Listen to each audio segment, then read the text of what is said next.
هغه څوک چې د هغه شهوت زیات وي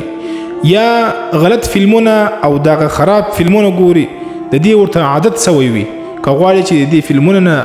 بچاو سي د خپل ځان جن بچاو کی د خپل ځان جن راوګرځوي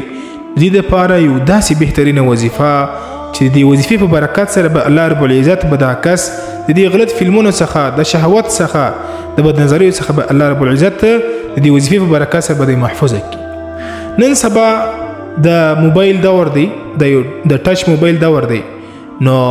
ډیر ځوانان هغه په دې شي کې مبتلا دي خپل ځانونه هم تباہ کړي خپل آخرت خپل ایمان هم خراب کړي وي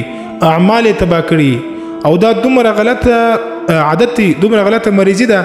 چې کله یو انسان په دې باندې اخته سي نو بیا دا تر ډیره وخت پورې دا نه پاتېږي دا بیماری دې سره ذهن خرابېږي دې سره عقل چې دی هغه خرابېږي دې سره زړه خرابېږي نو دا وظیفه ضرور مخته در سره شیر کړي دې سره ډیوټ وکړي ملګرو ته واستوي چې کم از کم څوک واوري او د ګنا نه ځان محفوظ وساتي او د ګنا نه بچاو سي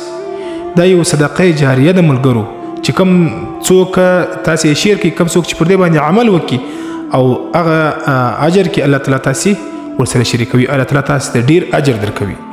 هغه وظیفه زبا سکرین باندې هم درته ولیکم او دا طریقه ده چې یوازې او تنها کښینئ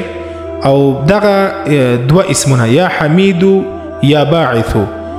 314 واره ووایست یا حمید یا باعث په اول او په اخر کې 3 واره درود شریف